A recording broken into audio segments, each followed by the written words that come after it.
Now, when we talk of tax audits,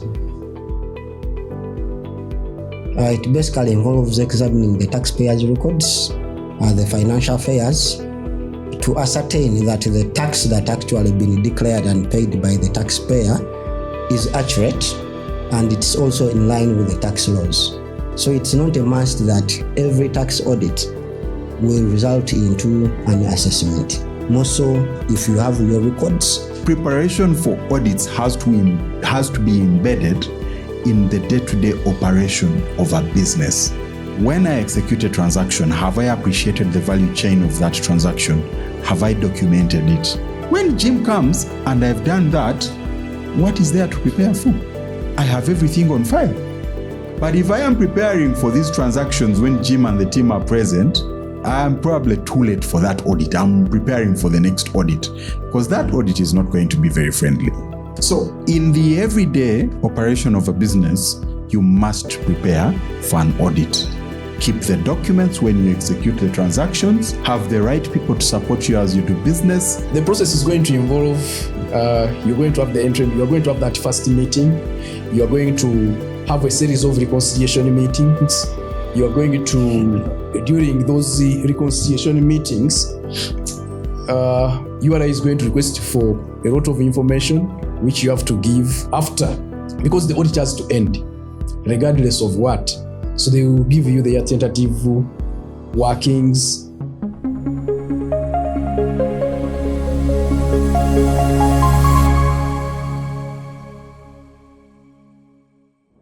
Good afternoon, ladies and gentlemen. Welcome to the Tax Hub podcast, a platform where we get to discuss, deliberate, and engage on any topical tax issues. We break it down, we share with you insights, but also have very practical and very deliberate engagement on anything tax. On this episode of the Tax Hub podcast, we shall be dwelling on tax audits, managing tax audits. What should you as a taxpayer look out for? How should you prepare for one? But also get insights from the URA. What are some of those focus areas and areas of interest when they're undertaking these audits? So that's exactly what will be the area of discussion for us this afternoon, how to effectively manage tax audits. And every beginning of the new financial year, the URA is always up in arms with different taxpayers just to undertake these audits, compliance advisories, inquiries, investigations, and the like. Very broad perspective, but this afternoon we have a team of very experienced and notable practitioners that are going to break down for us this topic. And we shall be borrowing off their rich experience, but also very importantly, we have a representative of the Uganda Revenue Authority. We shall also get some of those practical considerations, some of the focus areas they do take into consideration. So ladies and gentlemen, joining us this afternoon is a team of three notable gentlemen. Firstly is Gabriel Muwonge Musenero. You're welcome to the Tax Hub podcast. Thank you very much, Edwin, as Council Edwin. Once again, I appreciate this opportunity to be part of this exercise, putting out to our clients, dissecting this topic of the tax audits. My name's again Gabriel Muwonge Musenero. I'm in the tax space as a tax advisor at BDO East Africa Advisory Services Limited. And I've been in the tax space as a practitioner. Formerly, I was at Uganda Revenue Authority for over 10 years. From there, I crossed to the private practice, where I can say I'm now almost graduating to 2 years in practice. So once again, thank you very much, Council Edwin, to give us this opportunity to give this support to our clients. Thank you.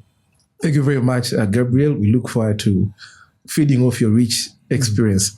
Thank you. Ladies and gentlemen, our other panelist joining us this afternoon is Mark Tusimi. Mark, you're very welcome to the Tax Hub podcast. Thank you, Edwin. Yes, Mark, to that viewer who doesn't know who Mark is, who is Mark that will be speaking with us this afternoon? Mark, I like to call myself a simple guy. Mark Tusime, I'm a manager at KPMG. I joined tax because of a passion to solve problems. When you walk around and hear very many people crying, you are A, and I'm glad Jim is here today. It was almost passion for me, and I've been doing this at KPMG for the last 10 years, going to 12. It's been quite a fulfilling experience. The topic at hand is one that you go through on a regular basis.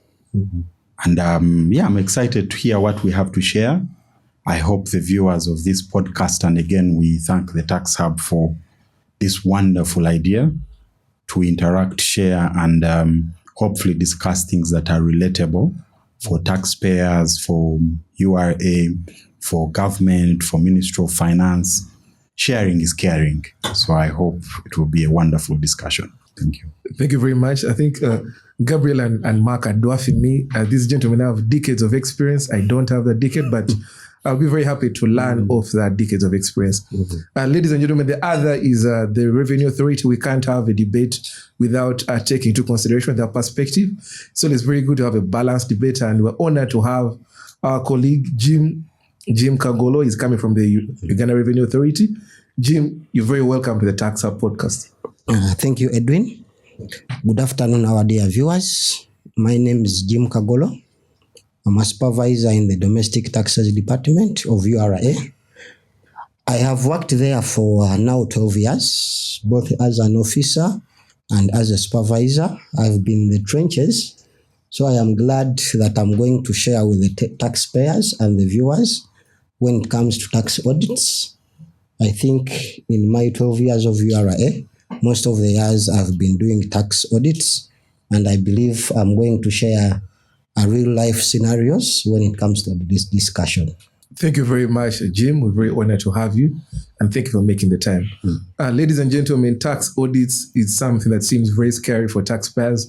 Once you see that email from the Revenue Authority, some want to run away, some want to just close business, but what we get is you don't need to run away. It's a normal practice. It's a normal compliance check. And this afternoon, these esteemed gentlemen are going to break it down for us. So I want to kick us off with Jim. Jim, just to kick us off, what are tax audits? What are the different types of tax audits? Generally, when the taxpayer doesn't see as a tax audit, what should they take into consideration? Okay, thank you. When we talk of tax audits, it basically involves examining the taxpayer's records, the financial affairs, to ascertain that the tax that actually been declared and paid by the taxpayer is accurate, and it's also in line with the tax laws. Many times when taxpayers hear that there is a tax audit, they take it that there should be an assessment at the end of the day. Generally, tax audit, yes, it can lead to an assessment, but also it can be a normal registration audit to check on the registration details of the taxpayer. So it can also be an audit. So it's not a must that every tax audit will result into an assessment. More so if you have your records properly kept and you're following the tax laws. So when it comes to the the types of audits, I will call them compliance initiatives.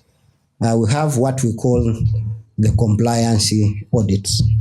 For the scope of compliance audits, rather the comprehensive audits, it is all encompassing. It looks at basically all the tax types and different issues in those tax types, and also looking at different years. So you may look at the VAT, you may look at income tax, withholding tax, all the tax types and different years. Then you have what we call the issue audits, which are broken down into the desk audit and the field issue audits. For the desk audit, I may not really need to go to the taxpayer, meaning I'm reviewing the information that is within the URA database to analyze. But much as I do not have to go to the field, I have to engage the taxpayer at the end of the day. When it comes to the field issue audits, that involves going to the taxpayer. Now, the scope of the issue audit it is a little limited when compared to the comprehensive audits. It's limited in the sense that I may look at one issue in a given tax type, okay? It can be one period. For example, you're looking at VAT and you're looking at 1 month being the tax period for URA. Then you also have the self-health reviews. Currently, we are attending more to cooperative compliance, where we discuss with the taxpayers. So when it comes to the self-health reviews, they will identify a risk. They will not assess, they will not request for the information. So you communicate to the taxpayer that we see this and this in your declarations. Take time, review, and get back to us. But at the end of the day, you expect a report from the taxpayer where you review, and if there needs to be a correction, a taxpayer is given an opportunity to amend from their side. So why this is more important is that you're communicating with the taxpayer. It doesn't come in as a punishment that you're actually assessing, but you're giving them a chance to actually correct the mistake if at all it is there. Then you have other compliance initiatives. You have the stock audits, okay? We call them spot inventory checks. This is basically applies to the wholesalers. That yes, we have IFRS where we have a record of your closing stock.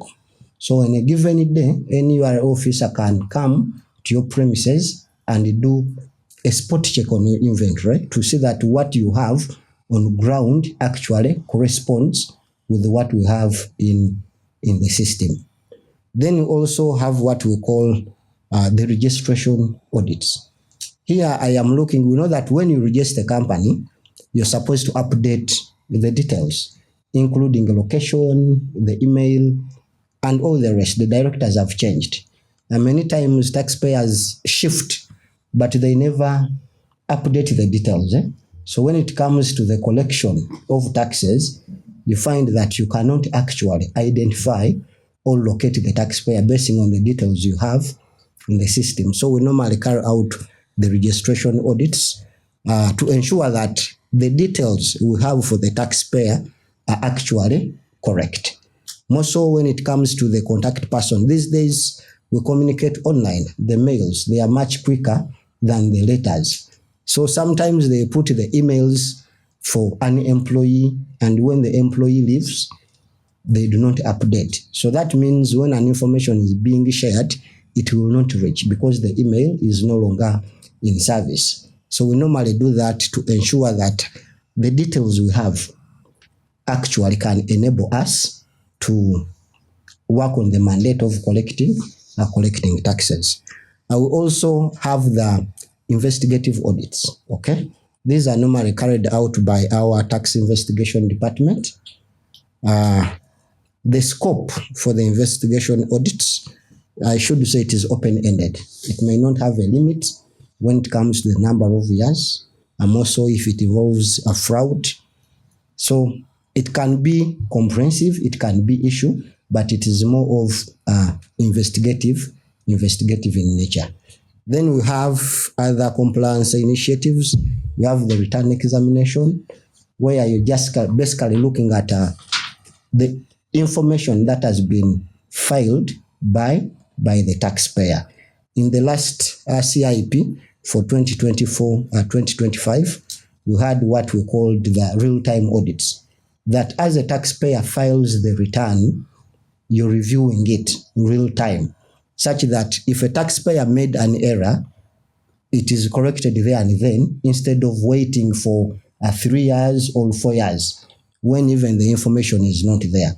So that comes in the form of return examination, that you're facilitating the return as and when it is filed, such that you have a real-time correction of errors in case they are there. Thank you very much, Jim. What I get from Jim is as long as a taxpayer, at least will fall in any of the different categories he has made mention of. I want to bring in Gabriel. Gabriel, so right even before commencing these audits, how should taxpayers effectively prepare? They get to know at some point Jim and his team will come to me, so you're speaking to that taxpayer, how should they organize themselves? How should they effectively prepare so that when Jim comes, it's a very seamless exercise. So borrowing from your rich experience, you advise clients on a daily. What's that 1-2 you'll be telling the taxpayer themselves? Okay, thanks, Council Edwin. There are two things there. Before URA comes to knock on your door, what is the best practice? So I would put it in this way. Before URA notifies you, what will be the best practice? The best practice, which comes, it is to all of us. All of us are going to do business, or we are doing business. So ideally, when you are going to start business, or the first thing which is needed is tax planning. In doing tax planning, you are referring to compliance with the tax laws. You want to see how the tax laws are going to affect your business you are conceiving. So as you are going to register with URSB, as you are going to acquire the TIN, because once you acquire the TIN, the URA has enrolled you on their tax register. And I think currently we all know that the amendment was made that once your business has been registered, your BRN, the business registration number, becomes your TIN. So that implies you must comply with the tax laws of the land. So audit, it is starting at that point of conceiving the planning for tax audit is part of your tax planning. And it starts at a point when you're conceiving the idea. So, but still, other things, you are in operations, as he's saying, they are testing. He has talked about record keeping, and this is a key issue. What does it mean to the client? What does it mean to the business person? What does it mean to the taxpayer? That you must ensure you are at that point which URA expects you, or where you are also satisfied that you are keeping your records to the efficient manner, that your records, you have proper documentation for all your transactions. Because this is very key. This is very key. This is where you are going to derive the information you are going to give URA. Because at the end of the day, you are going to make declarations to URA for the different tax heads you are registered for. So you need to have proper records. And even the tax laws are very specific. The tax laws also clarify on this, that you must maintain proper records, and they specify which records you must maintain. So meaning that documentation is among the key things that you don't need even to wait for URA to come and knock and say, hey, did you keep? Hey, want to see, do you keep records? No, this is a best practice you need to do. You don't need URA to first knock. So as you prepare for the tax, this one, you have to. Then, because documentation informs your financial statements. Then when the third thing which I look at is also having a good team. A good team. This is, we are looking at the people and the skills. And looking at the people and the skills, the people who are going to do for you tax.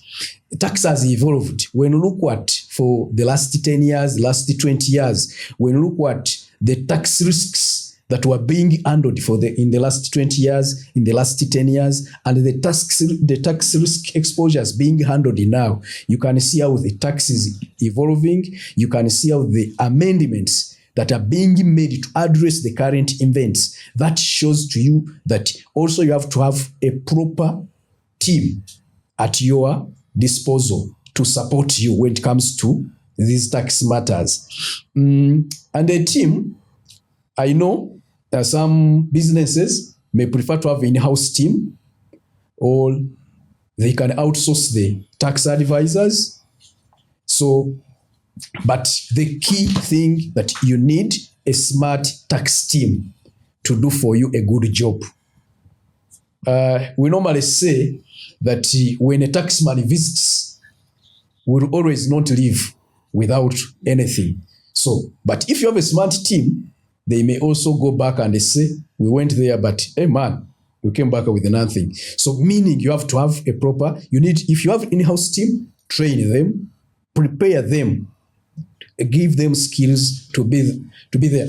Then the fourth thing which is also key, before URA knocks, the information you are declaring to URA, the declarations, the self-assessment returns, it is good practice, very, very important to do excellent job, to do quality work. Your team you have prepared, whether the tax advisors or the in-house supported by the tax advisors, ensure that those returns are quality assured. You have really properly examined that information. You don't wait for Jim and the team to come and they do for you the examination of your transactions. You do the because the tax laws it is public information. They are gazetted tax laws. They are for all of us. They are there. So get the tax laws and ensure that your transactions are in compliance with the tax laws, and ensure that you are submitting returns which are properly in line with, you are making proper declarations to URA. So that is very key. You do a lot of work in that. At that level, if you have done good work at self-assessment level, you have tried to cross out issues concerning reconciliation, because what comes out when it comes to the audit, there are basically two things. There are the facts, issues of facts, and there are issues of interpretation. So issues of interpretation, those ones will go on. But issues of facts can be closed based on the information you have, based on the way you have organized the information. So basically, that's what I see, that before URA knocks, that is the best practice. Suppose URA comes and says that we are going to audit you. Audit notification, you receive an audit notification. How are you going to prepare? Because the other one, we have been just preparing ourselves when URA comes in. URA has not yet come in. But if URA is going to come in, has said, company ABC, we are going to audit you. Jim has sent an audit notification. And after Jim sending audit notification, really, I don't think there is anything which will stop Jim to conduct this audit, even if you try to drag and do what. So what is the best way to look at it? One of the things, the audit notification is going to come, is going to show you they call it audit commencement letter. It's going to come. It is going to communicate to you the period they are going to audit. So a tax period is very key to look at. You are supposed to look at the tax period. Why? The law provides for the period which Jim should audit. And if Jim is to go out, if URA is to go outside that period, there must be reasons which you must be aware of why they are going outside that period. So it is key to look at the tax period. It is key to look at the tax heads which have been stipulated in the audit commencement, because it is trying to give you the audit scope, that we are going to look at this period, we are going to cover these tax heads, and in that audit commencement letter, still they are going to communicate. URA communicates the information they want. They will tell you, they will communicate the date of the entry meeting, that we are inviting you for the audit entry meeting, and when you are coming, come along with this information. So after receiving that, they have given you a chance. If they have given you a week, that when you go along with that information, which of course I think you are a team also knows that you may not go with all that information. You are going to audit for me 3 years. You inform me within 1 week. Maybe I receive the audit notification today, and next week you want me for audit entry meeting. So it implies that within that week, you are supposed to plan now to plan for the audit entry meeting. Planning for the audit entry meeting, you have now to prepare the team that is going to support you for this audit that URA is going to conduct. We have already talked about you having a smart team. Are you sure your in-house team can handle this audit? All you need is tax advisors. So if you're going to bring tax advisors on the board, this is the time to engage them. Are they going? So among the key things which I'm going to bring out is that when you are going for the audit entry meeting, members of senior management of the person that's going to be audited should at least attend the entry meeting. Because at that point, URA, they want to appreciate more on the company, to understand the company. And understanding the company, there are some questions if the senior management are part of that team that attends the entry meeting, there are some questions which are going to be closed at that point. Those risks are handled at that point and they are closed.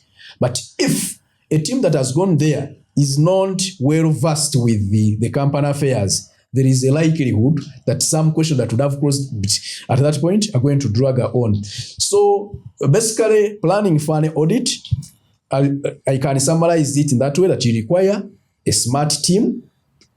And the best recommendation, your in-house team needs to be supported by a tax advisor. Why?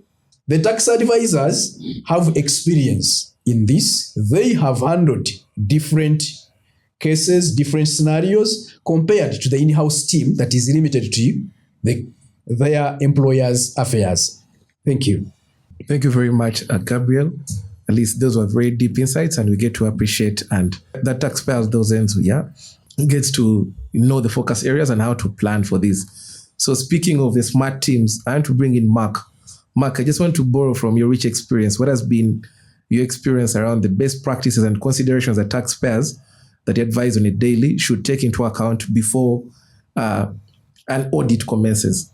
Thank you, Edwin. And I like what Gabriel has said. When people are opening businesses, to be honest, they don't really think about tax. And that is always the biggest challenge with how most businesses operate. Except multinationals that have the appreciation of having maybe an in-house tax person or a consultant, many of the smaller businesses don't appreciate that. And every time you receive an audit commencement letter from Jim and the team, there is utter shock. There is, what do we do? What next? We always advise taxpayers to appreciate the notice. It is not illegal for you to audit your business. And that is the first thing, really. Acceptance. You must accept that it's okay to be audited. Because with acceptance then comes the tax planning that Gabriel has spoken about. And for me, what is critical, again, in there, is to understand that an audit, like any other meeting, like any other discussion, is actually a discussion. You will come, look at this, look at that, they'll ask for this, they'll ask for that, and you'll be given an opportunity to respond.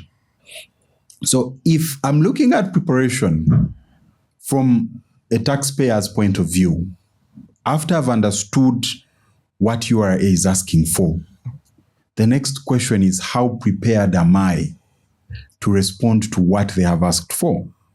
Starting with the information in question. We always tell taxpayers that URA officials are human. You're asking me audit information of 3 years. Probably the entire organization has changed in the last 3 years. So I need time. And I like these days that URA will actually send you a communication notifying you that you're going to be audited. Previously, you'd find a notice on your door or the officer would come with a notice. Now you actually receive a notice that you're going to be audited, giving you an opportunity to prepare yourself. So in this preparation, the basics have to be appreciated. And these basics include the information that I will need for the audit. Where can I find it? Who was here? You may need to bring back an employee who left. If a senior management official was going to take leave, that is the point to tell them, hey, this is urgent. We need you present to respond to these matters. So preparation starts with evaluating how ready you are for this audit. So that when Jim and the team show up, you're not in utter shock. First, we've said you must accept that this is going to happen. So after you've assessed your readiness, perhaps come up with an information checklist of this is what we expect Jim and the team to look at. But many times we tell taxpayers that probably at that point it is even too late. You're supposed to prepare for these audits as you do your day-to-day business. If the effort you're putting in when you receive that notice is that significant, you're probably too late. You had When you have a statutory audit, you look at taxpayers. When you look at their preparation for statutory audits, it's on a monthly basis. Conclude transactions, carry out reconciliations, month-end reconciliations. Almost every business has month-end reconciliations. What do you do in your month-end reconciliations? Because if you're not preparing for an audit in your month-end reconciliations, you will already be shocked. You will not be ready. So audits, preparation for audits has to be embedded in the day-to-day operation of a business. When I execute a transaction, have I appreciated the value chain of that transaction? Have I documented it? When Jim comes and I've done that, what is there to prepare for? I have everything on file. But if I am preparing for these transactions when Jim and the team are present, I'm probably too late for that audit. I'm preparing for the next audit because that audit is not going to be very friendly. That's when you will see, that's why we have these provisions in the law that require you to provide information within a certain period of time. Because they are telling you you're too late. You should have prepared this as you are executing the transactions. So for me, I look at readiness as the day-to-day operation of a business. How ready is your business as it conducts its day-to-day transactions for a URA audit? The rest is consolidation. Do you have an advisor in your day-to-day business? Or do you feel your staffing is sufficient to operate your business? When you're coming up with that business plan, have you had a wholesome picture of your tax obligations? Do you pay your taxes on time? Do you file your returns on time? Have you proactively thought about these obligations? That is preparing for an audit. The rest is a post-mortem. If you're doing it at the point of getting the letter, now you're at post-mortem stage. So definitely Jim and his team will see and they will also realize that you're at post-mortem stage. So in the everyday operation of a business, you must prepare for an audit. Keep the documents when you execute the transactions. Have the right people to support you as you do business. Ask for those private rulings. We normally, when Gabriel was talking about when an audit is done, you have two issues that come out. Issues of fact and issues of interpretation. Fact is what you do on a monthly basis. Reconcile, support, document, keep on file. Wait for when the audit happens. Interpretation, we as a country or as a business community need to appreciate things like private rulings to resolve interpretation. We need to document our own interpretation. If you got an opinion from your advisor, put it on file. These days, you ask so many business people, do you have a tax file? Whether e or physical, and many don't have. You have already failed the audit before it even happens. So preparation for an audit is preparing to do good business, doing business the correct way by embedding tax compliance in your day-to-day operations. If you find yourself beyond that point, now we should be talking about how do you prepare yourself for a post-mortem of an audit, firefighting. When they ask for this, can I ask for time? Do I have this? Don't I have that? Can we enter an amicable settlement? I don't have this, but I can give you this. But many times we also talk about a relationship with the URA. These days we've gone beyond just looking at the URA as an enforcer, looking at them as partners. Do you have a relationship with URA, or does your advisor on your behalf have a relationship with the URA team? Now URA has gone the direction of compartmentalizing the business community into sectors. Do you have an appreciation of the team that is responsible? Because that is the team that's going to audit you. Do they know your business? You don't want someone sending you an audit letter asking you for stock when you're in the service industry. What stock are you selling? Your expectation is at that point they should know who they are going to audit. And that happens in the day-to-day, which for me, I would then re-emphasize that the best way to preparing for an audit is in the day-to-day business that you do, doing it correctly, compliantly, receiving the right support from the right people. Then there will be nothing to worry about when Jim and his team is coming. Thank you, Edwin. Thank you very much, Mark. Those there are very rich insights, and certainly I believe the taxpayers out there are learning a thing or two on how to effectively prepare. But I want to bring it back to my colleague, Jim. Jim, what I hear of Mark and Gabriel, the consultants seem to be very ready. The taxpayers, some seem to be ready, but we want to confirm, is the URA also ready? We want to get, what are some of the practical considerations and insights that you take into consideration when preparing to audit taxpayers? Do you just wake up and like, no, this sector here makes too much noise, let's go for them? What are some of those insights on how you prepare for tax audits? Thank you, Edwin. Mark and Gabriel have actually made my work easier on this. He has talked about understanding the taxpayer, that you're auditing a taxpayer in the service industry and you're asking for stock. So one of the things we basically do before we carry out an audit is to understand the taxpayer. When you understand the taxpayer, know the nature of business that the taxpayer deals in, it helps you to prepare and perhaps ask the right questions, okay? When you go to Mark and you start asking for the stock when the taxpayer is in service industry, he will just laugh at it. So to avoid that embarrassment on the other end, you basically have to understand the taxpayer. And the beauty is this information, you're looking at the registration details of the taxpayer, you're looking at the transactions of the taxpayer to actually understand and make a proper plan. So in understanding the taxpayer, you're also looking at the registration details, you're looking at the associated parties. All this you're preparing to understand the taxpayer. Is the taxpayer in a group? You're looking at the compliance history. Has the taxpayer ever been audited?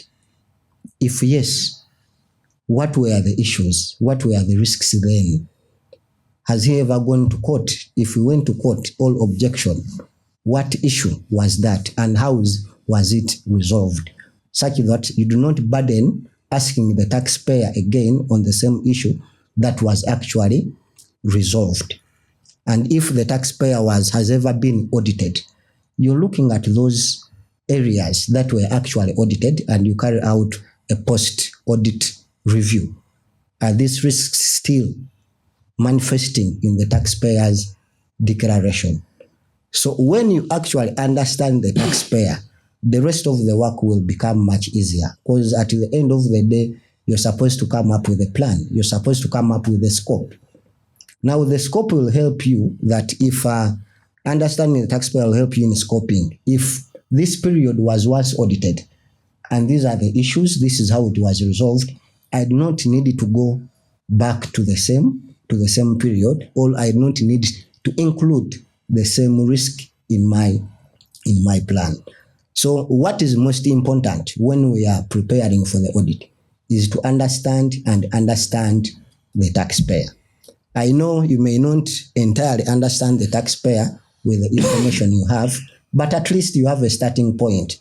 When you go on the first meeting, they will take you through their processes and you appreciate more. But when you visit, it gives you an insight of the kind of questions you're going to ask. So basically, the entire thing from the planning and what is based on understanding the taxpayer. But also, in addition to understanding the taxpayers, you are also making checks and balances here. You're cross-checking with third-party information, such that we go with an insight, which kind of suppliers deal with this client that I am looking at. If this person is basically supplying government, I know that when I go to VAT, perhaps the person is accounting on cash basis because of supplying with the taxpayers. So when you go with that prior information, it helps you to reduce on the number of questions, but also appreciate the taxpayer. Thank you very much, Jim. What we're getting from Jim is our good friends at the TAR do not just wake up, they prepare. And you as a taxpayer, if you're not prepared, they'll definitely get you on the other end. So I want to bring in my good friend, Mark. So Mark, last year we saw the URA issue the Domestic Taxes Compliance Improvement Plan, the CIP, which had about 20 focus areas. So we just want to break it down for our taxpayer those ends. What was the CIP all about? What were these focus areas that they should take into consideration? Thank you, Edwin. And To be honest, Edwin, for us who sit this side, there is nothing new that was brought. It's the same focus areas that we've had. And there is giving a document, but the document is telling you what you already know. From registration to routine compliance to reconciliations, and we're talking about, registration for VAT. We've had this discussion for a while, to a point where you've had the business community advocating for that threshold to be increased to 500 million. But URA is telling you we can use third-party information, find out that you're not complying, and register you for VAT, or ask you why you're not registering. We've had these discussions around related party loans. How are you funding your business? What is the makeup of your balance sheet? Are you paying them interest? Is it equity? And when you look at it from that discussion, this is the discussion we've had for a while. You transition to IFRS. Are you issuing fiscalized invoices? Are you claiming expenses on invoices that you've not fiscalized? These are the same things we've discussed for the longest period. The compliance improvement plan extends to receivables, payables, basically scrutinizing the affairs of a taxpayer's financial statements, if you look at it, and their compliance framework. What for me I find critical is that a lot of this information is already with URA, and I liked Jim's point that when URA is preparing itself for audits, it needs to do a bit more background checks using the information they already have. You would have resolved, let's say, a loan issue 2 months prior, and you will be audited and you will still be asked about the loan. And that's where taxpayers get audit hangover. When URA has an issue audit, you ask me for me to clarify my loans. Tomorrow, the IFRS team comes with another issue. I clarify about my IFRS. The other day, customs comes and inquires about my imports. All these are part of the compliance improvement plan. But ideally, this should be a comprehensive audit. So I know Jim said we have real-time audits, and the compliance improvement plan was aimed at creating real-time audits. But the fact that these real-time audits do not replace comprehensive audits simply means that you're creating a scenario where the same information will continuously be asked from the taxpayer, or the taxpayer will be asked to defend themselves from the same issues over and over again. So when you look at that compliance improvement plan, what in my view should be done is we should have more of a taxpayer improvement plan, where, many times URA talks about it is providing services. It's not just about tax collection, where you actually audit year one and make recommendations for a taxpayer to improve, not just for the sake of tax collection. When you come back to do that issue audit, you're checking on what you asked the taxpayer to improve on. Not to, again, find liability or issues, because you did a comprehensive audit and you found gaps. So I believe that is what is missing. So how do we look at this compliance improvement plan? Is it geared towards revenue collection or geared towards improving compliance? In my view, when you look at how it's been structured, it's geared towards revenue collection. But then that could be summarized in a comprehensive audit so that you don't overburden the taxpayer. So the 20 areas are there, and we'll see them evolving. You will see some being combined with others. But in the spirit of building the businesses of this country, what we need more is a taxpayer compliance improvement plan, where you can make recommendations like the self-health checks that Jim was talking about, that I need to check. I had an issue where I was not withholding from my suppliers. You identified it in the audit. I explained to you that the people I'm dealing with are not tax registered. Now you have made our NINs to be tax registration numbers. Has the return started accepting that? Do you see me improving in doing that? So when you come to do an issue audit, you're checking how I am improving. And we need to see some certificates for compliance improvement plans being issued. So when you come and find that I've improved, maybe that should be motivation for you to add me on the withholding tax exemption list, so that there is a push to actually utilize the compliance improvement plans. For now, in my view, it is focus areas for URA, but for a taxpayer, they simply look like another burden to deal with, because it will create desktop audits, real-time audits, customs audits. It will create so many audits. And the taxpayer would rather have one comprehensive audit, in my view, and resolve everything at once. That would be my take. Thank you very much, Mark. Mark, I think those are very pertinent concerns. Yeah, let's not just focus on the compliance side from the URA perspective, but also from the taxpayer's perspective. And I like that recommendation. Let's, going forward, also have a taxpayer improvement plan. That's very important. So I have to bring in my colleague, Gabriel. Gabriel, so yes, the audit has commenced. You're supporting that taxpayer, or the taxpayer doesn't need to have interactions with the URA.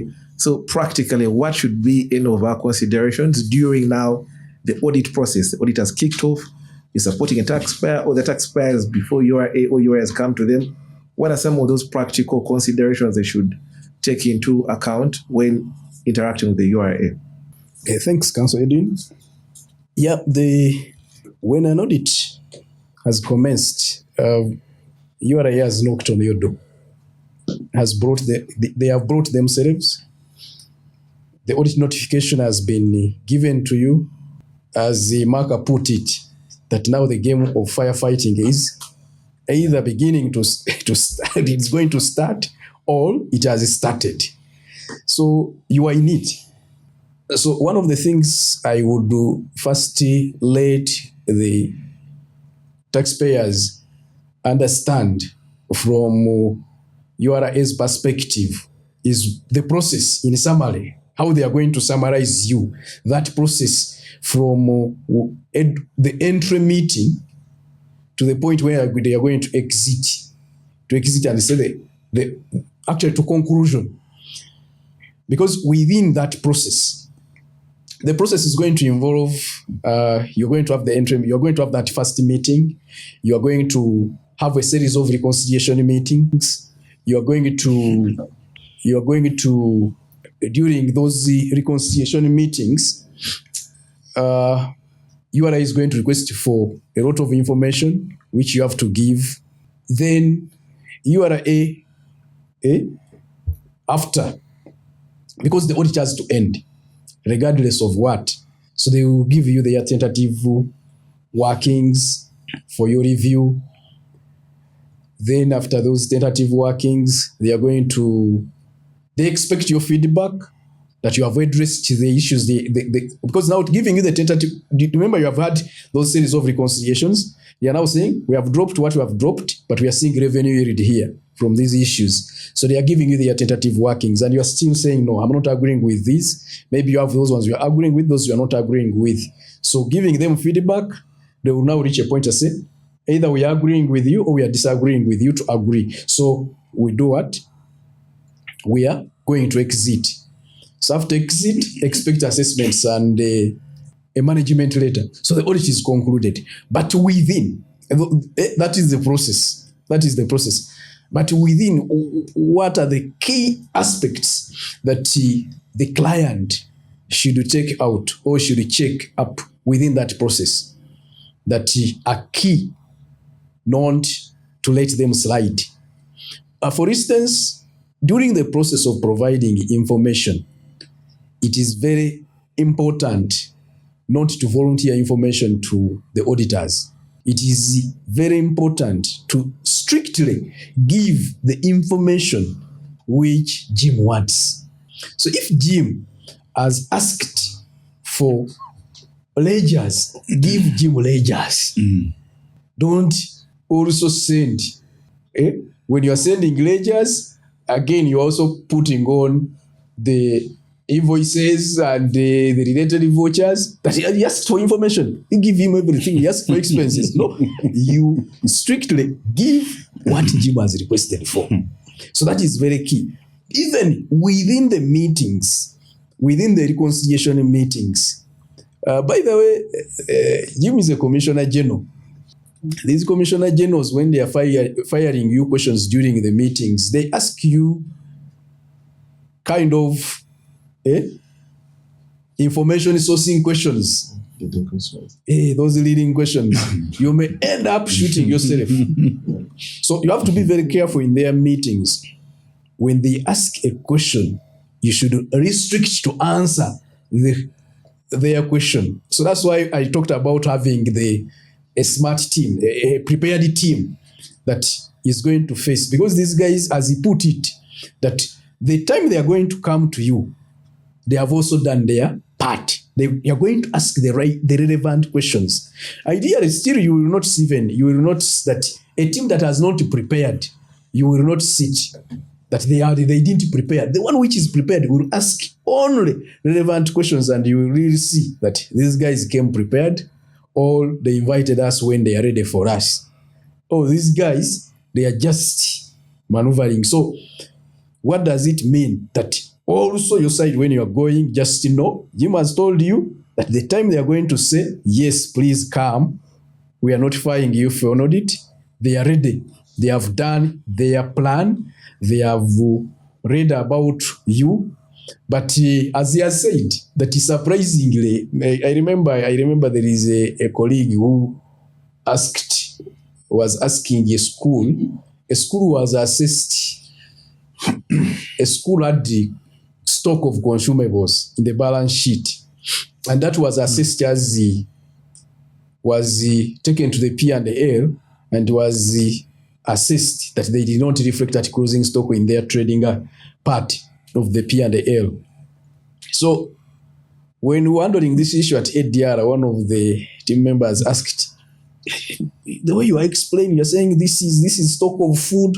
I thought students is the stock of the school. So there are those gaps.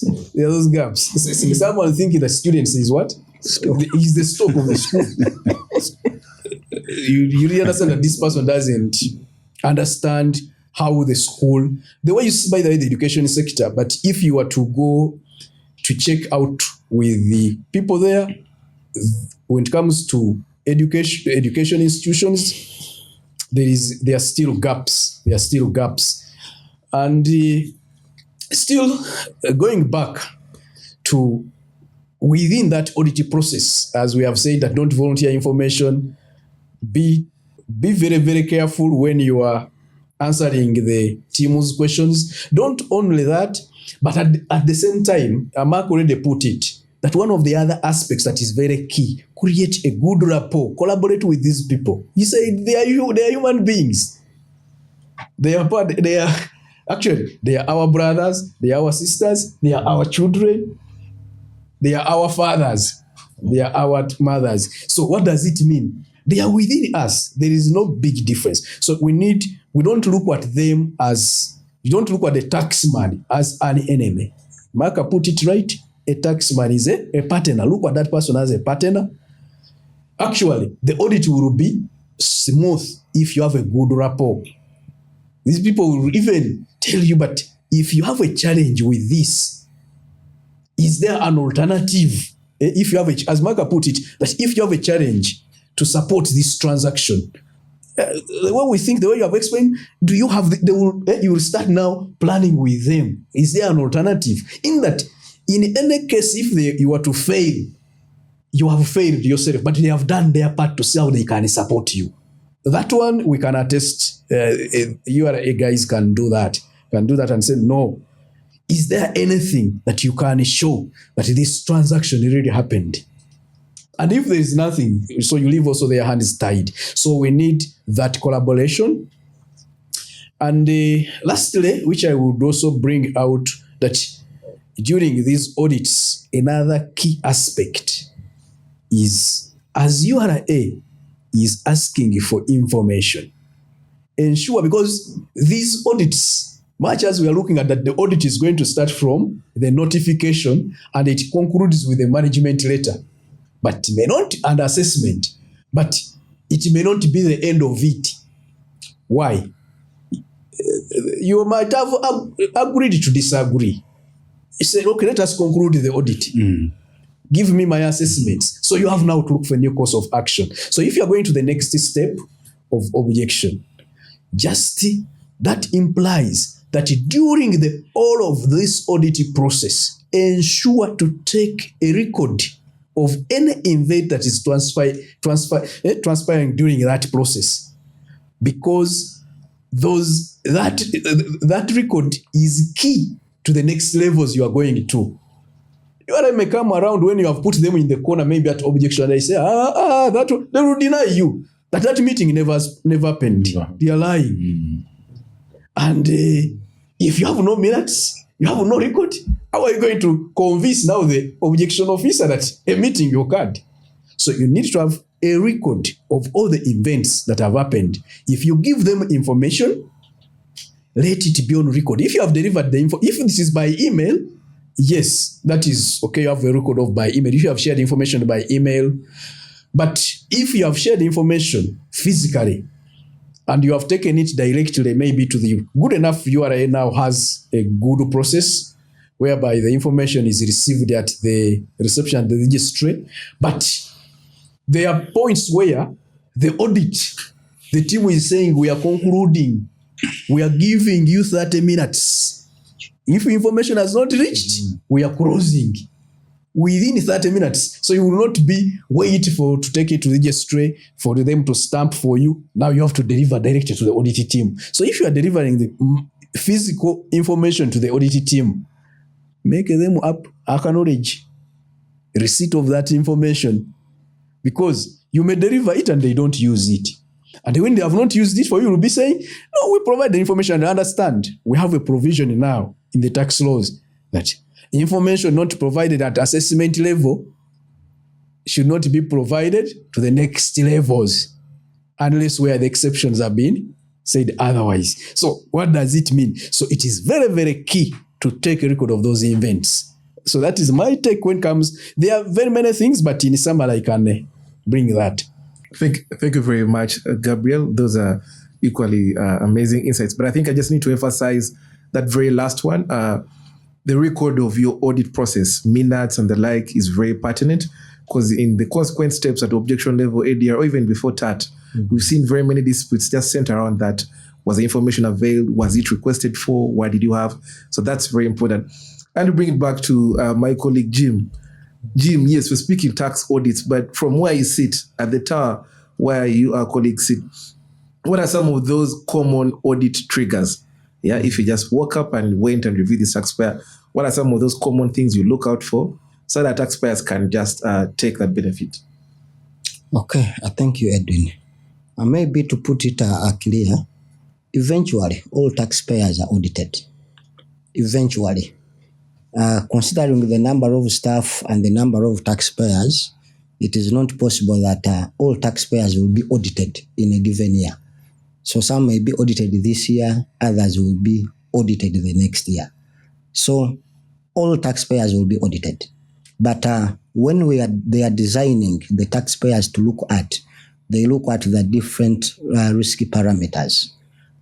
Okay, so when you look at the triggers, you're basically looking at using the information that is available within the URA systems. But that alone may not actually be the problem. You may identify the problem after going to the taxpayer's premises.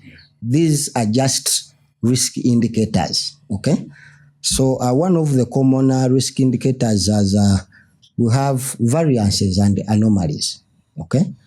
One which is most common is variance between VAT and income tax. But like I said, it is just an indicator. It is not a must that VAT should tally with income tax, okay? But it can be a risk indicator. But if I am looking at your income tax return and I'm seeing a variance between your written down value in the closing year and the opening, then perhaps there may be nothing to explain, because there may be no circumstances under which the two may vary. Then you have people who are basically perpetual. I will say the word perpetual loss makers.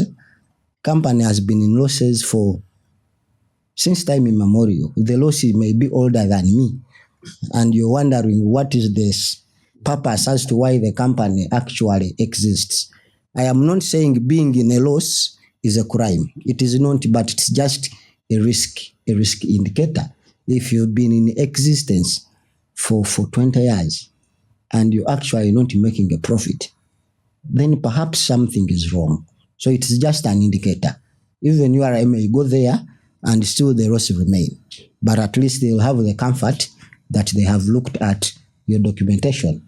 And the others, you're looking at the third party information. We have IFRIS, the purchases you're declaring. When we run the data, the people you've sold it from, the data is not communicating. So you already has this information, but when they compare with what you have in your return, they are not matching. So even that can be one of the risk indicators that a taxpayer may be audited. But like I said, even when you do not follow in any of those, you will eventually be audited, because the purpose of audit is to check whether you comply. So I may not need to look for a trigger to check whether you comply, because like he said, we have issues which relates to facts and also the interpretation. So the issue of interpretation, you cannot actually see it using the data we have. So you cannot base on the data to know that either this transaction was misclassified or it was given a wrong interpretation. You can only know when you're actually there. So whether you fall within the risk parameters that may have been selected for a particular financial year, you can still be audited. Thank you very much, Edwin. That's very important. At least we get to know areas that may cause alarm and concern the URA end. And to bring it to Mark. Mark, there are those taxpayers who will tell you, no, I understand my business very well. I don't need a tax consultant. You guys just eat our money. You don't do much. Yeah, you just go to URA, you kubonga with your colleagues over there and you come back. So yeah, Mark, I just want to confirm, how integral is a tax consultant to a taxpayer? Yeah, are you guys really playing a very fundamental role to support taxpayers? There's a taxpayer those days who doesn't have a tax advisor. What are you telling them?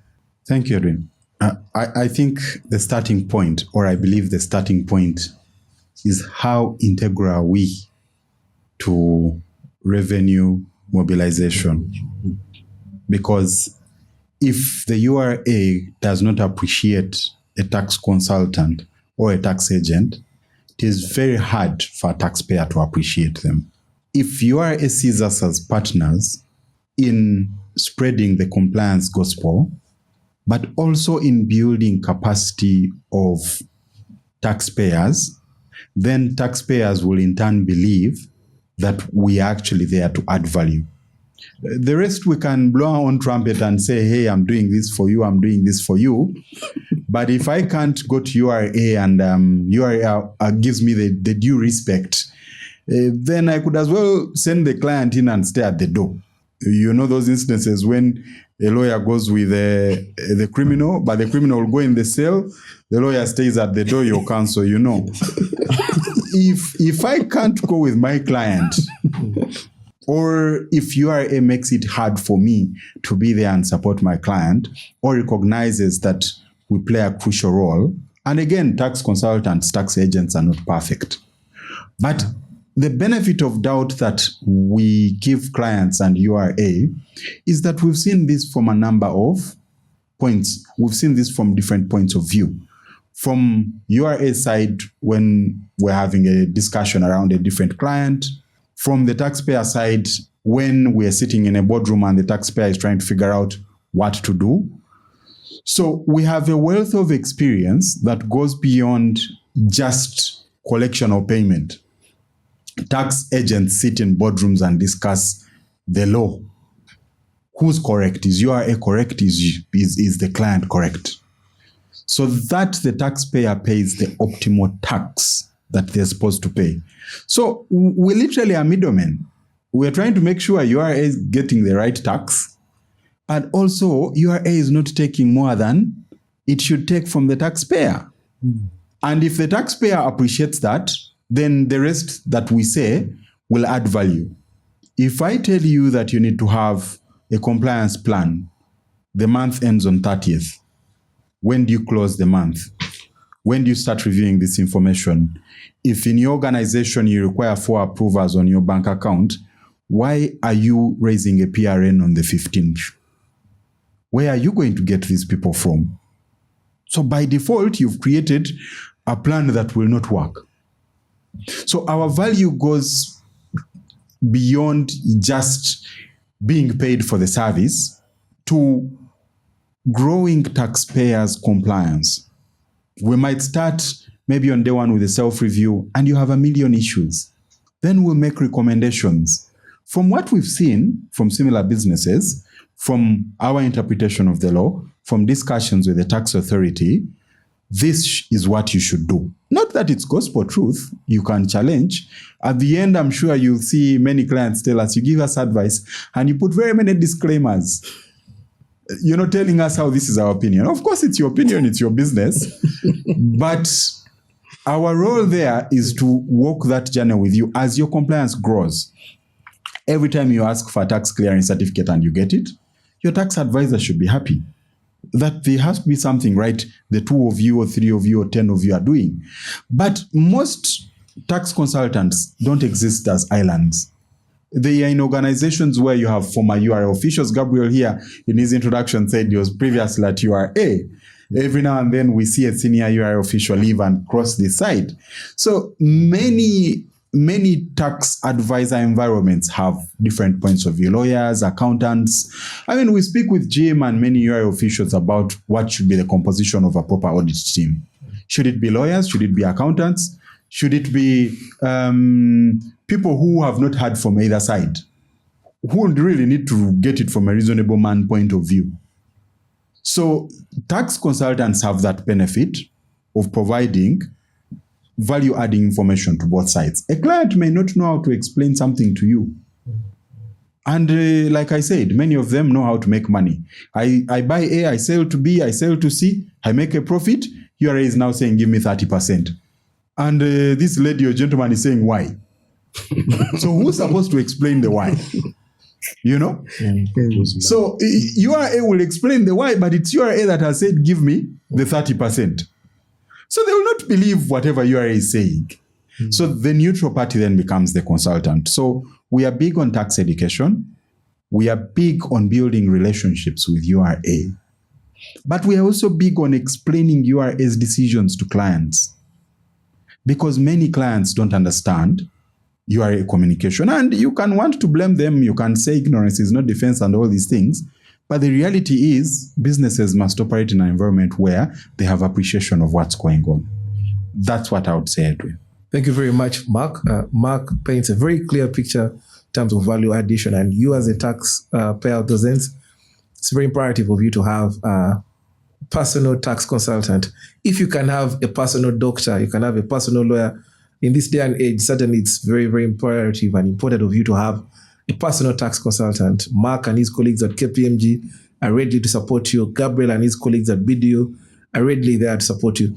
So I want to bring it back to my colleague, Gabriel, over here. So Gabriel, from this discussion, we make it look like the tax audit process is a very seamless exercise, no hard and bustle in there.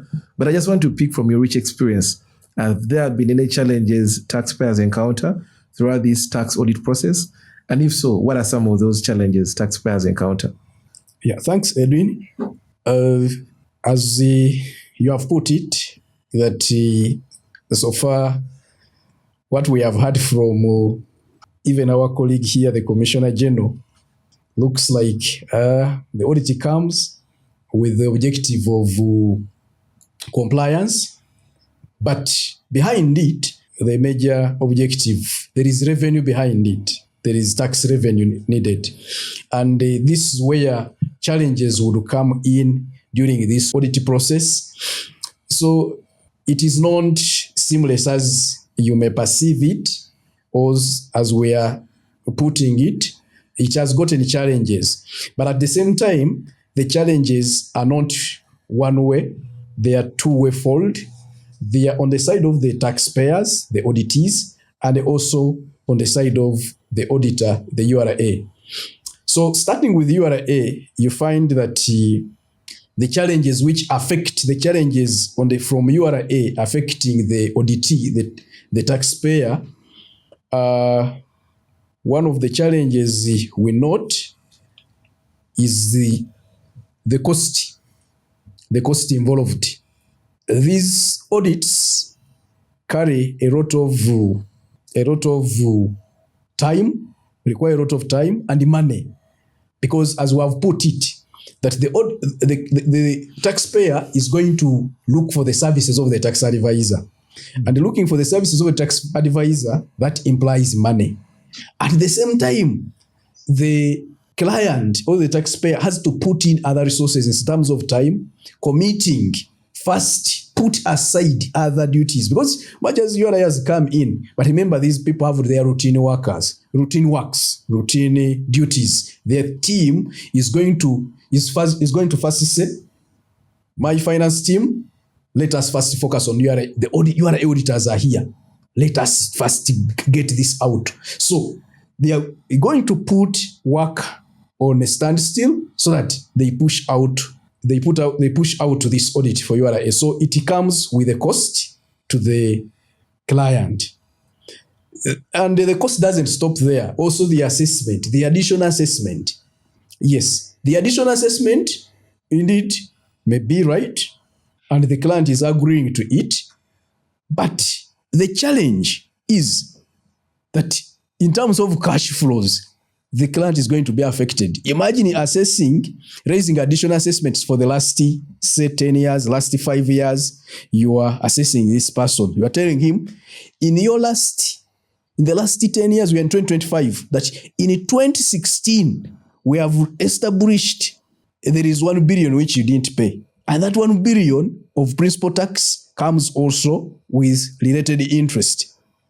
Save for these provisions that have been currently brought up to waive that interest relating to that principal tax. But if they were not there, so you may find some companies actually have closed because of that. The guy says, where am I going to get this money? URA has killed me. Even the taxpayers themselves have died. The individuals have died. Leave alone the businesses dying. But even the individuals have died because of these assessments. So basically the challenge of a cost is high, and it is something which I think URA has to look at more so when they are scoping to audit. In that's why the clients ask, what were you doing? Why didn't you come earlier? So there is that challenge. Then another challenge which the clients experience is from the side of the URA. We have already talked about it. Failure to understand the nature of business. We have been talking about this, that Andy Jim has expressed it to understand, but still, you really see that some of the auditors commence these audits when they have not made enough study to understand the person they are going to audit, to understand the nature of business. So even to appreciate, sticking on those conventional methodologies of preparing the financial statements, we have gotten currently challenges where you find more so it is now more so on the trading part of the profit and loss account of the income statement, that trading part where you have opening stock, purchases, or closing stock, and then you get the cost of sales. So you find people are now preparing financial statements by just saying, I have my revenue, cost of sales. Going to find the cost of sales is just a line item. There is no that opening stock, there is no closing stock. And then you find the closing stock listed for the balance sheet as a balance sheet item. And the URA auditor will insist, but we are not seeing your opening stock and closing stock in the return. So there is a need to appreciate that different, the preparation of financial statements have also evolved. People are preparing those financial statements that they have not put, when they are not putting those ones, they think that one goes back at the financial reporting requirements, because if it has been passed by the auditors, for me, I find it no problem. But that's what actually Marka was saying, that URA goes back to re-audit the taxpayers' business affairs. Yet, a certified public accountancy firm has already certified these financial statements, that the balance sheet is giving a true and a fair position. So they have already expressed an opinion on it, but URA is saying, we are not seeing correct things here. So I think that's why you were saying that URA needs to put more trust in these financial statements. But that one goes back for not appreciating even the systems, because the preparation of these financial statements stem from the system, the accounting systems that the businesses are using. So that is also another thing.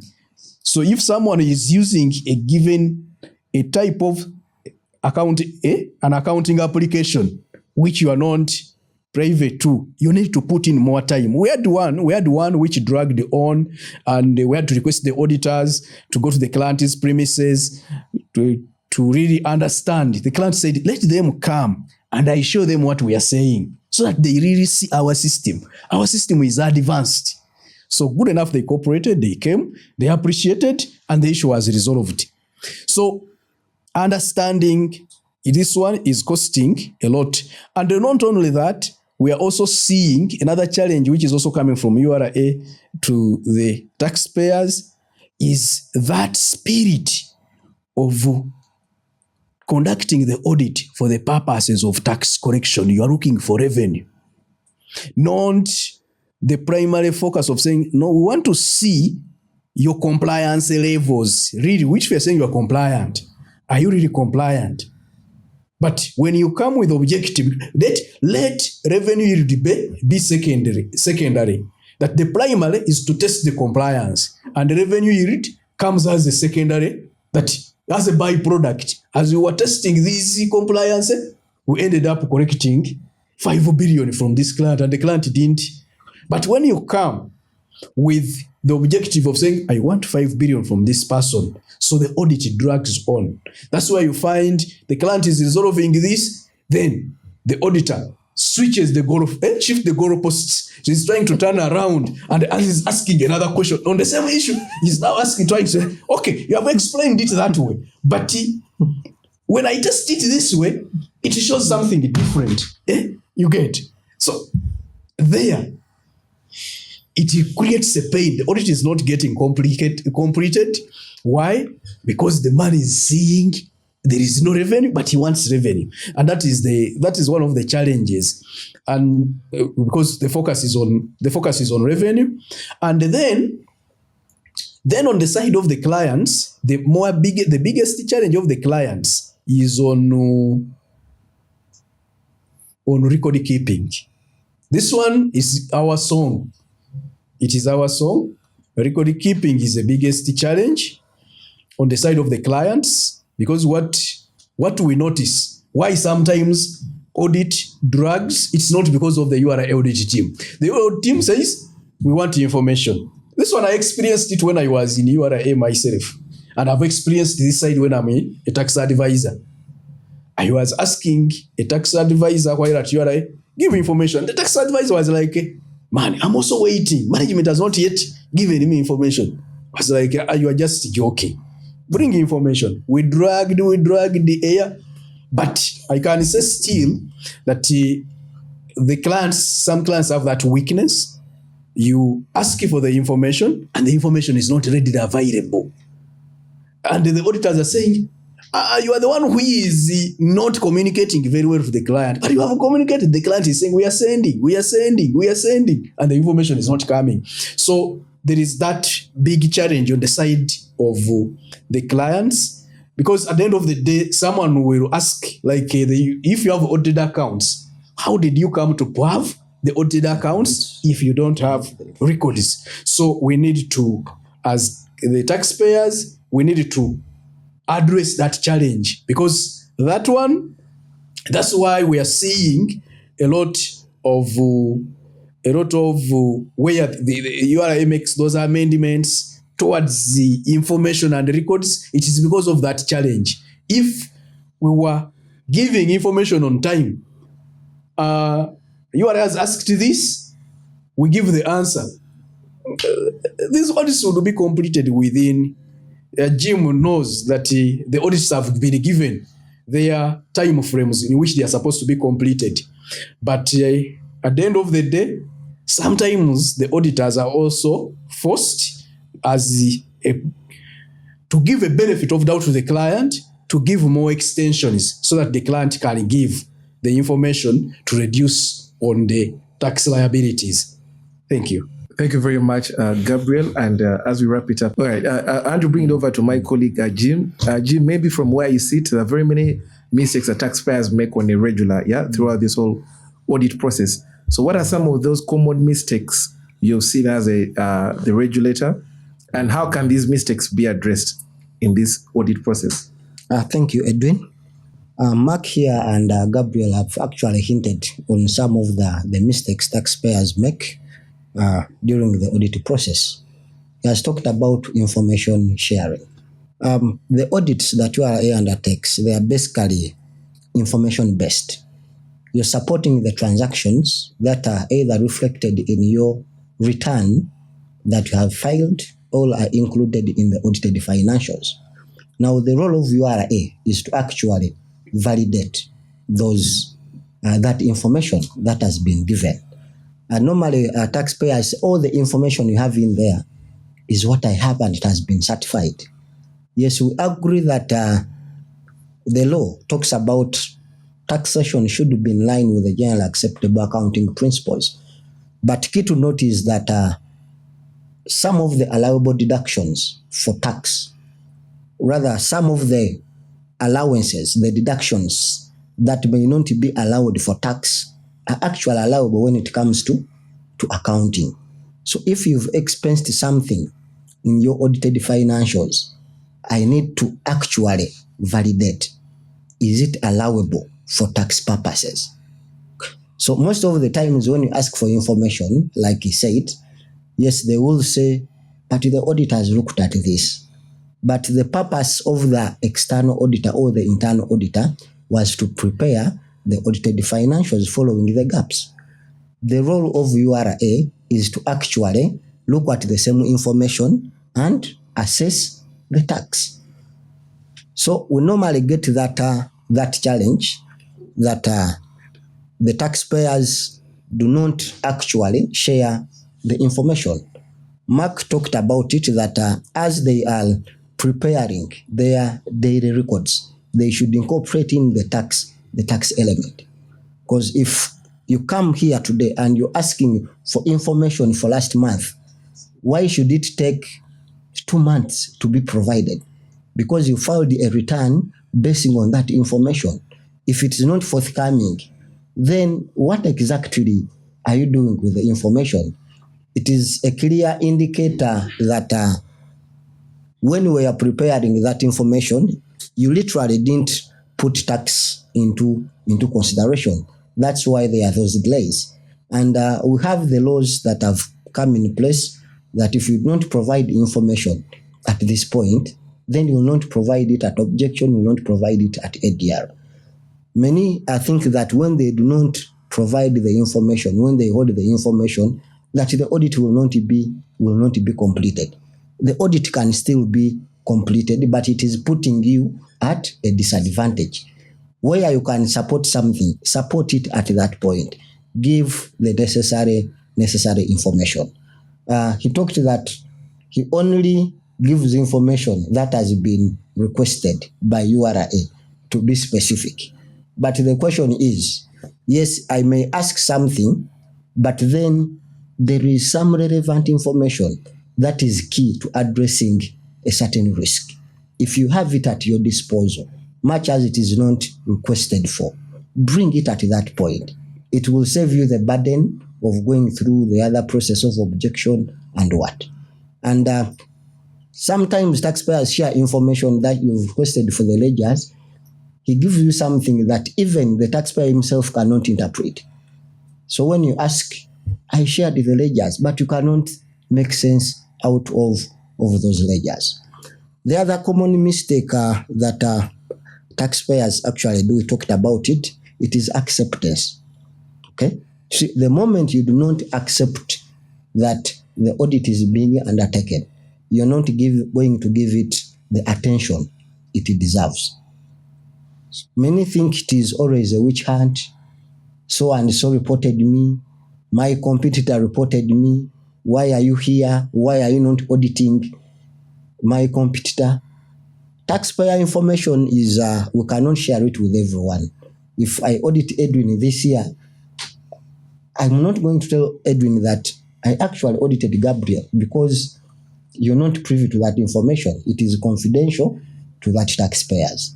So when you think that you're just being witch hunted, the focus shifts to supporting a transaction, to now thinking about who reported me. So when you accept that indeed URA is here, the audit will be done, whether I provide the information or not, it will eventually be concluded. And when I prepare the information, okay, it has already been certified. By the time you prepare your audited books, management has already given you authorization. They will sign on the audited financials. Why would it take so long that when they ask you the same information that was agreed on by management, you're asking for 3 or even 1 year? It is human. Yes, the time may not be enough, the timing may not be right. Perhaps you're doing your internal stock checks here and there. So it is okay to ask for an extension of time, which URA has been granting for all the time. But it should have an end. You're not going to ask for 1 year, yet I have 90 days to complete a comprehensive audit. If I have 30 days to complete an issue audit, you're asking for 1 year. So all that has to be put into consideration. Maybe to wrap it up, most of the errors that taxpayers make, they rotate about information, because it is only and only information that can support whether the transaction was included, whether it was given the correct treatment, or whether it is tax deductible. The moment you put that information away from a tax auditor, then the audit is going to be concluded as the auditor deems fit. And it puts you at a disadvantage, because now when you're not satisfied, you're going to go to objections, you're going to go to ADR, or perhaps that you're incurring costs. Okay, perhaps you've engaged a tax consultant and you're paying him something which should have been resolved at the time of audit. And like you said, that if you look at the purpose of audit, it is basically not revenue. Okay, much as you cannot rule out revenue, the sole mandate of URA is to collect taxes for the nation. So you cannot put audit revenue outside the equation. But it's not something that is fronted, because at the end of the day, it's a win-win to the taxpayer and to the URA, because when the audit comes, it's a learning point to all the people. Perhaps you've been giving it a transaction a wrong interpretation. So when the audit comes, it brings to your attention. You're learning, you're going to correct it going forward. So it is a win-win. Okay, and not every audit leads to an assessment. Many taxpayers fear assessments. Getting an assessment is very okay. We are humans, we make mistakes. So all this they do is because they do not want URA to assess. Not forgetting that not every audit, if I've prepared my documents, records, I've obliged with the tax laws and the regulations, I may not get any assessment. You're not going to put an assessment where it is not there. URA is not going to assess on a transaction which I have already declared and given it a correct treatment. Thank you very much, Jim. That there is a learning opportunity for our dear taxpayers. Those mistakes have been making, at least Jim has been kind enough to also ascertain for us how we can address this. So as we wrap it up, I just want to pose a question to all the three of us in just 1 minute also. What are some of those areas you believe deserve reform or can be reconsidered in this whole tax audit process? And I'll just use the order in which we are seated. So Gabriel, you'll go first, Jim, then lastly Mark.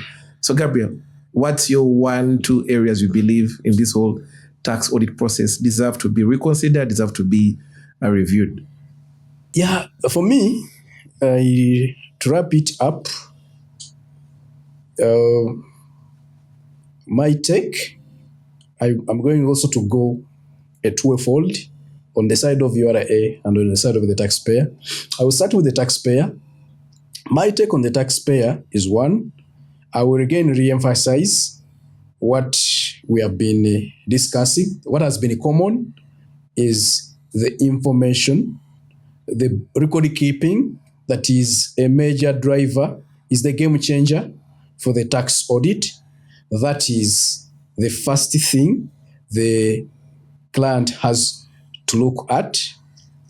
And as the team has put it, or as Mark, as Jim, have all the members deliberated here, is that also looking at an audit, looking at a tax audit, not look at it as a witch hunt that URA has come for me. No, you look at it as one of the activities that URA will do. Those are the activities. The way you take yourself to register for taxes, the way you do your monthly compliance to file, the way you do your annual compliance when you're filing your income tax, even when a tax audit.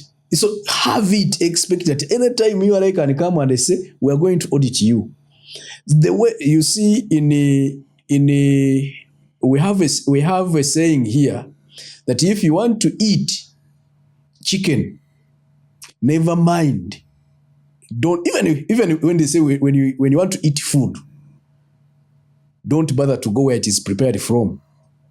So the same thing. So if you want to eat chicken, never mind what it takes. For you mind about what you are going to eat. So it's the same thing.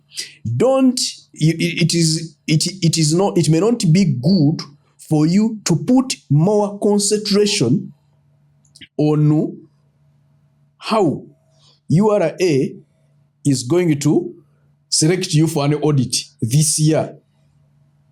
The focus will be how am I for you to your satisfaction as a taxpayer, satisfy yourself that I've done it right for whatever they want. I've filed on time.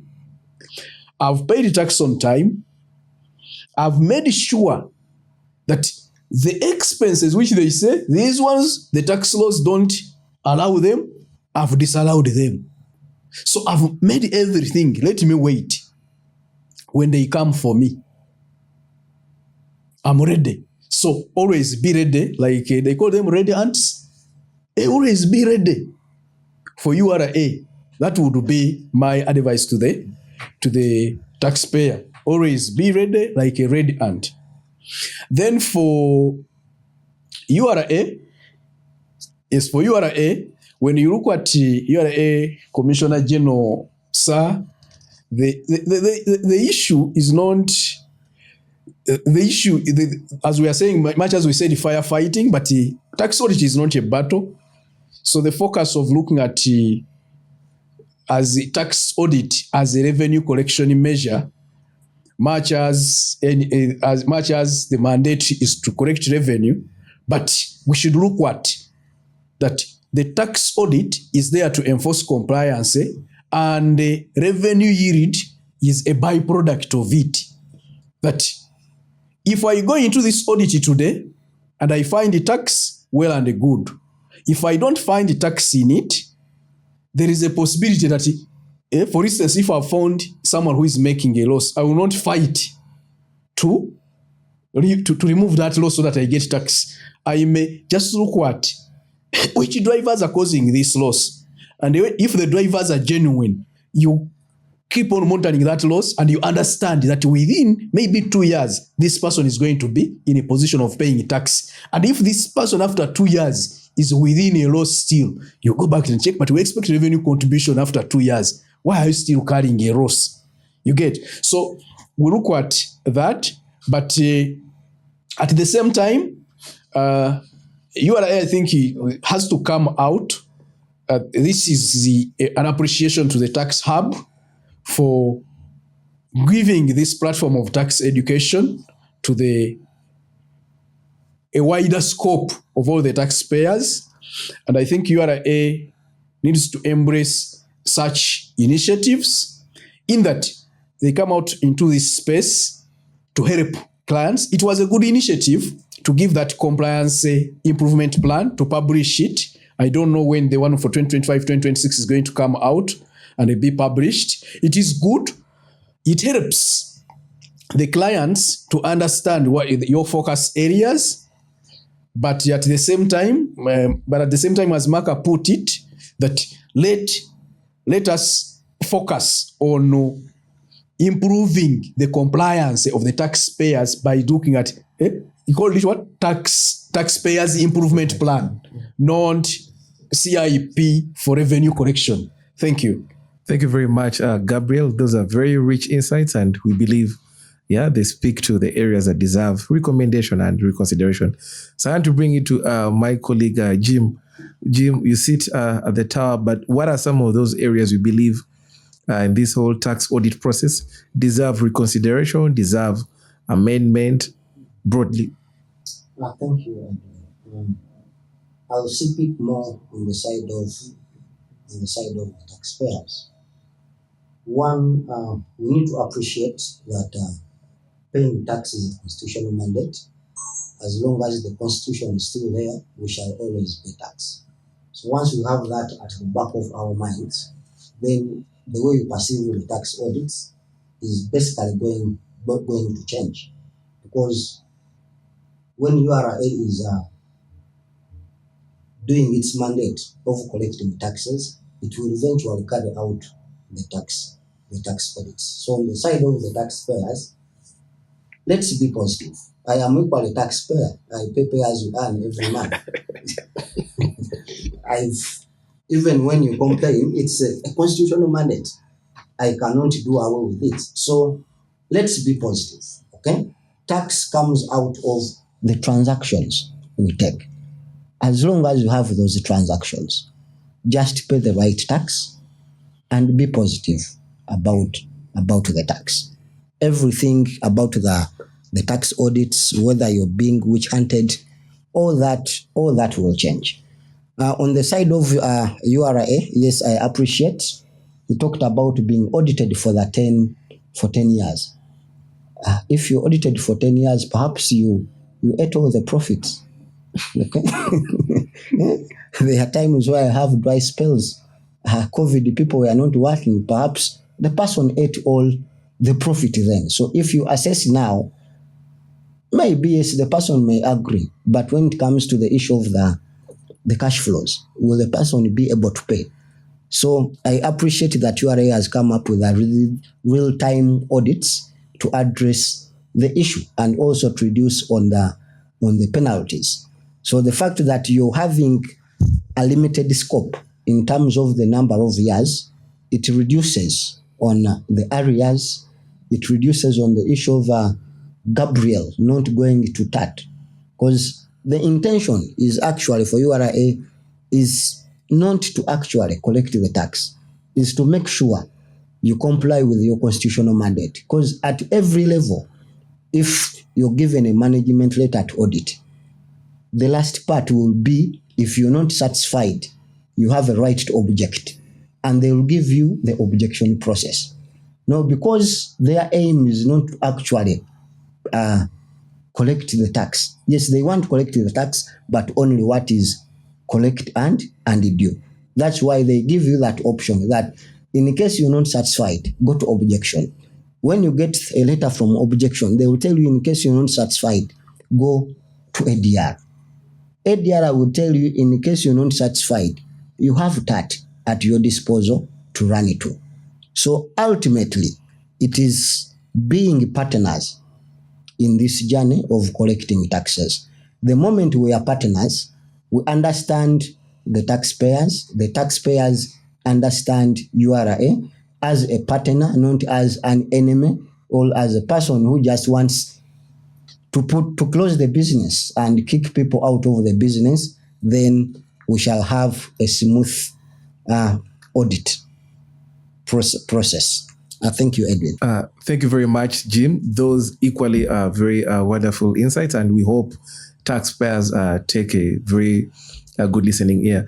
Mark, you advise clients on a daily. You have over a decade of experience advising taxpayers. What's that one recommendation you'd like to see in the whole tax audit process? What's that one advice you'd want to pose to a taxpayer as we wrap it up? So in a minute, Edwin, I want to give it two ways. One, to URA. I think it's very important for URA not to approach clients and make it seem like they are already in wrong. At the beginning of the audit, it is very important to explain to clients why URA is there. You see how Jim has made it seem like it's okay to be audited, eventually you'll be audited. Yeah. Taxpayers many times feel like it's a fault, it's a witch hunt, fault-finding mission. Why me? Mm-hmm. They'll probably discuss and say, but it's always me who's being audited. The other company, my competitor, doesn't get audited. So it's important for URA to explain to taxpayers why they get audited. I know us in the private sector, we're doing the best we can to make taxpayers understand that it's part of the tax compliance process, that audits are normal. I once wrote an article about preparing for audits and why audits are normal, why taxpayers should not be scared of audits. You can be audited and there is no liability, like Jim said. But above all, being audited also gives your shareholders that assurance that the management teams and the people who support them are doing the correct thing. So for the company out there, when you receive that audit notice, it shouldn't be fear first. Remember what I said. Preparing for an audit cannot be a post-mortem. You have to prepare as you do that business. Do that business, conduct that business knowing that it will be reviewed by URA. And you will not be surprised because you will have put in place all the necessary structures, documents, evidence to support the good business that you're doing. If you're not sure of yourself, reach out to an advisor. Now URA licenses agents. Reach out and ask for guidance. Conduct self-reviews so that you're not shocked. But even when the liability comes, it's never the end. And Jim knows it's not the end. That is just a provision. You have a right to contest. So it also requires you understanding what next after an audit. You can ask URA, you've given me this opportunity, so you've given me this assessment. What next? We've seen taxpayers who, after they've been assessed, keep quiet. And the assessment runs out of time to be challenged. So you find yourself out of time for objection. Some of them, after objection, find themselves out of time to go to court. And then now you end up paying tax that you didn't agree to. So it is very critical that when you receive an audit notice, map out the process. Agree with the audit team how long it will take. Agree what next if I don't agree. The audit team needs to know if you don't agree, you'll also go to court. That is why URA has put in place the alternative dispute resolution, so that there is another avenue for you to discuss if you don't agree with the audit team, objection team, and even before you go to court. But if you find yourself at court, you still have mediation for you to rediscuss the things that were seen at audit that you probably agree or not agree to. Lastly, it is important for taxpayers to agree when they are in wrong. It can't be a case of I am always right. If genuinely you have no support, and advisors were put sometimes between a rock and a hard place. Mark, government, I don't see any services I'm getting from government. Why should I pay this tax? I know people who are not paying. That is not the issue at hand. The issue at hand is probably you don't have support for a transaction. So can you prepare that support so that we are not shell-shocked? But as advisors, we'll always be here to support you. We'll always be here to bridge that fear with the revenue authority. We'll always be here to make sure that your audits, well, make sure is extreme because it's not up to us, but to support you as you go through these audits so that you pay the optimum tax. And if indeed it turns out that the tax is due, a payment plan can always be obtained. Or if it's not due, I mean, we've challenged the revenue authority, we've challenged URA up to courts, and taxpayers have successfully won. Assessments have been reversed. In the end, we are part of the same ecosystem. Revenue mobilization for government. Thank you so much, Edwin. Thank you very much, Mark, for those insights. Ladies and gentlemen, the debate over here will be closing. We couldn't unpack everything, but these gentlemen have been kind enough to break it down for us and address all these concerns around the whole tax audit process. And we want to express our immense gratitude to all our dear panelists who have made the time to engage with us. Firstly, is Gabriel Muwonge Musenero. Gabriel is a consultant with BDO East Africa. So Gabriel, thank you for making time off your busy schedule. You had to come in and share your vast experience with us. Those were very, very amazing and wonderful insights over here. So thank you very much, Gabriel. You are welcome. Thank you, Gabriel, and we look forward to having you in due course. My other colleague, Jim, it was kind of you to just make the time to come and educate the citizenry out those ends, but most importantly, share some of those inside focus areas and considerations that the URA takes into regard during this whole tax audit process. That was very kind and amazing of you. So to Jim and our good colleagues at the URA Tower, thank you very much, and we're very honored to have you. We look forward to having you on our further episodes. So thank you very much, Jim. Thank you, Edwin, and thank you for hosting us. Thank you, Jim. Lastly is Mark Tusime. Mark Tusime is a tax manager at KPMG. So to Mark and the broader team at KPMG, we're very honored to have had you on this podcast. We're very honored. We've learned and we've gotten very many practical insights, very many knowledgeable and very many practical steps that taxpayers out there should take. So we're very grateful to you and the broader KPMG team for making the time to attend this podcast. Thank you, Edwin. We look forward to coming back and sharing more insights. It's part of building Uganda together. Yes. Thank you very much, Mark. Ladies and gentlemen, the debate comes to a close. Keep liking, sharing, and subscribing YouTube channel. That's where all these amazing and informative episodes will be uploaded. And we look forward to engaging you, getting your feedback, and having such amazing, insightful, and informative discussions. Thank you.